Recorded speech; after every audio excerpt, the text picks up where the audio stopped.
आणि यानंतर बातमी यवतमाळमधून आहे। यवतमाळमधील कारेगाव येथील पारधी वस्तीमधील वनहक्क पट्ट्यांच्या समस्येला एबीपी माझाने वाचा फोडली होती। नागरिकांच्या अडचणीचे वृत्त दाखवताच पालकमंत्री संजय राठोड यांनी तातडीने दखल घेतली। या संदर्भात महसूल मंत्री चंद्रशेखर बावनकुळे यांच्यासोबत चर्चाही झाली। या प्रकरणात कुठे अनियमितता झाली याची चौकशी करण्याचे निर्देश त्यांनी जिल्हाधिकाऱ्यांना दिलेत। आज या संदर्भात जिल्हा प्रशासनाची बैठक बोलावली आहे। या प्रकरणाची सत्यता पडताळल्यानंतर जो दोषी असेल त्याच्यावर कारवाई करण्यात येणार आहे।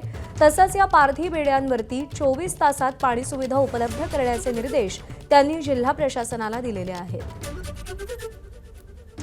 हो, कारेगाव या ठिकाणी जर पाहिलं तर पाणी टंचाई आहेत आणि आदिवासींना गैरआदिवासी म्हणून दाखवण्यात आले, त्यांना नोटिसा पण पाठवण्यात आल्या। या संपूर्ण संदर्भानं त्यांची पाणी टंचाई आणि वनपट्टे देण्यासंदर्भात आपली काय भूमिका राहणार आहे? यवतमाळ जिल्ह्यामध्ये कारेगाव आर्णीमध्ये एका गावामध्ये आदिवासी बेड्यामध्ये पाणी टंचाईच्या निमित्तानं एक अतिशय गंभीर बाब लक्षात आलेली आहे आणि याची दखल जिल्ह्याचा पालकमंत्री म्हणून मी घेतलेली आहे।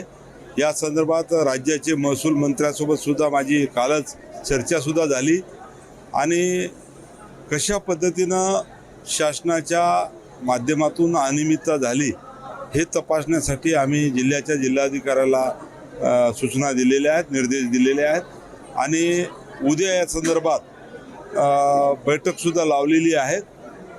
खरं तर बऱ्याच गोष्टी आहेत, त्या गोष्टी खरं तर सत्यता पाहिल्यानंतर त्यावर उचित कारवाईसुद्धा करणार आहे। दोषी असेल त्याच्यावर सुद्धा कारवाई प्रपोज करणार आहे। पाणी प्रश्न सोडवण्यासाठी सुद्धा 24 तासाचं मध्ये पाण्याची उपलब्धता करून द्या अशा सूचना मी दिलेल्या आहेत। एबीपी माझा, उघडा डोळे बघा नीट।